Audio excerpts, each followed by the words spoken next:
Kikubwa kwa sasa tuko kwenye maandalizi ya mashindano ya Shimisemita ambayo yanatarajiwa kuanza kutimua vumbi mkoani Mbeya mwezi wa 8 tarehe 15. Lengo la mazoezi haya kila siku ni kujiimarisha ili kuweza kwenda kufanya vizuri katika mashindano yajayo. Na kila siku pia tumekuwa tukipata mechi za kirafiki. Kwa mfano siku ya Ijumaa ambayo ni jana tuliweza kucheza na Halmashauri ya Bahi katika michezo miwili, mchezo wa mpira wa mikono handball na mchezo wa volleyball mpira wa wavu.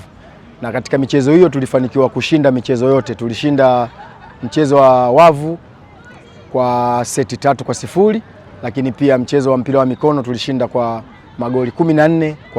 Mimi watu ninachowaambia kwamba mazoezi ni desturi yetu, na uongozi wetu wa Dodoma Jiji umekuwa karibu sana na sisi ukitusaidia vitu mbalimbali vya mazoezi, lakini hata kwenye mechi. Kwa hiyo kikubwa sisi tunachoangalia ni kwamba tuna wakati mgumu, tunakwenda kwenye mashindano magumu, na mwaka huu tunasikia kwamba halmashauri zinaweza zikaongezeka. Kwa hiyo kila idadi ya timu zinapoongezeka na mashindano yanazidi kuwa magumu. Sasa ili tuweze kutetea ubingwa wetu tunatakiwa sisi tufanye mazoezi magumu na yenye kujenga zaidi miili yetu ili tuweze kupambana na kufanikiwa kutetea ule ubingwa wetu na tuweze kurudi nao kwa mwaka huu wa 2026. Sisi viongozi wetu wa halmashauri ya Dodoma akiwepo mkurugenzi wetu Dr. Sagamiko, tunamwaahidi tulichokifanya mwaka jana, mwaka juzi, ndicho hicho ambacho tutakwenda kukifanya mwaka huu.